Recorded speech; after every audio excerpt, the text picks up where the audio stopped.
بسم اللہ الرحمن الرحیم۔ السلام علیکم۔ قصہ کہانیاں اور واقعات کے سفر میں ایک بار پھر تمام ناظرین کو دل کی گہرائیوں سے پنجاب نگری چینل میں خوش آمدید۔ احباب، آج کا ہمارا ٹاپک ہے حضرت علی رضی اللہ عنہ کا مزار مبارک کہاں پر ہے۔ پلیز ویڈیو کو اینڈ تک لازمی دیکھنا۔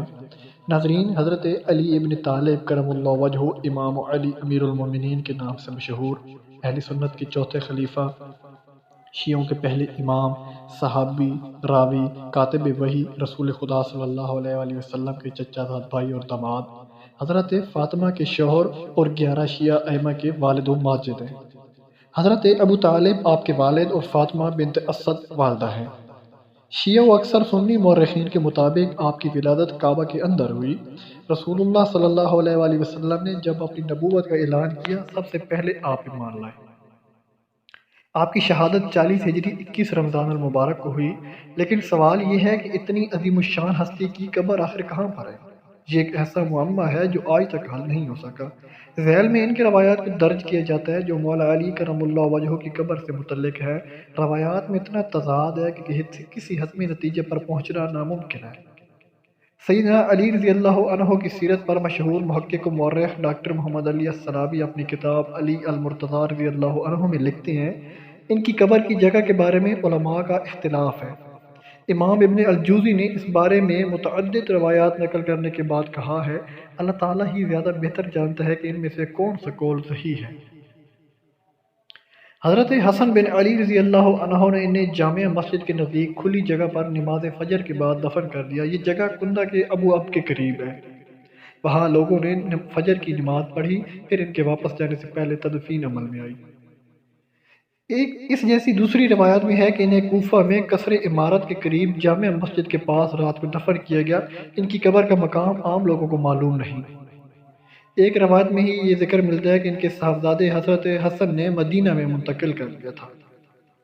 ایک روایت میں یہ ہے کہ کوفہ سے باہر نجف میں مشہد کے نام سے مشہور جگہ ہے، وہیں حضرت علی رضی اللہ عنہ کی قبر ہے۔ بعض اہل علم نے اس کا انکار کیا ہے، ان میں کوفہ کے قاضی شریک بن عبداللہ حفی اور محمد بن سلیمان الحضری شامل ہیں۔ شیخ الاسلام امام ابن تیمیہ کہتے ہیں، نجف میں مشہد کے نام سے جو مقام ہے، اہل علم اس پر متفق ہیں کہ وہ علی رضی اللہ عنہ کی قبر کا مقام نہیں ہے، بلکہ وہ مغیرہ بن شعبہ رضی اللہ عنہ کی قبر ہے۔ اہل بیت، شیعہ اور دیگر بے شمار مسلمانوں نے کوفہ میں ان کی حکومت اور 300 سال سے زیادہ کی لیل و نہار بیت جانے کے بعد 20 کا بات کا ذکر نہیں کیا کہ یہ حضرت علی رضی اللہ عنہ کی قبر ہے۔ حضرت علی رضی اللہ عنہ کی شہادت کے 300 سال بعد بنی بویہ کی دور حکومت میں اس جگہ کو مشہد علی کا نام دیا گیا۔ ایک روایت یہ ہے کہ حضرت حسن رضی اللہ عنہ نے نماز جنازہ پڑھائی اور رشد و ہدایت اس آفتاب و علمتاب کو کوفہ کے عزی نامی قبرستان میں سپرد خاک کیا گیا۔ جبکہ شیعہ حضرات کا ماننا ہے، امام جعفر صادق علیہ السلام کے دور میں بنو امیہ کی قدرت و زوال کا شکار ہو چکی تھی، لہذا قبر کے مخفی رہنے کا جواز ختم ہو چکا تھا، اور اسی وجہ سے تدریجی طور پر آپ کی قبر کا مقام لوگوں پر اشکار ہوتا چلا گیا۔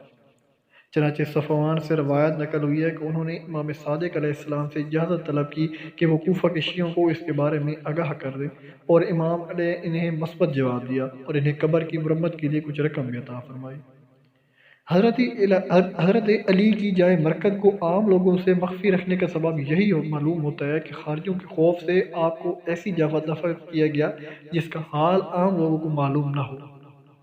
احباب، اگر ویڈیو اچھی لگے تو پلیز میری ویڈیو کو لائک کرنا اور میرے چینل کو سبسکرائب کر لینا اور بیل آئیکن کے بٹن کو لازمی کلک کرنا تاکہ ہر آنے والی نئی ویڈیو آپ تک پہنچ سکے۔ ملتے ہیں انشاءاللہ نیکسٹ ویڈیو میں، تب تک محمد اسلام کو دیجیے اجازت۔ اللہ حافظ۔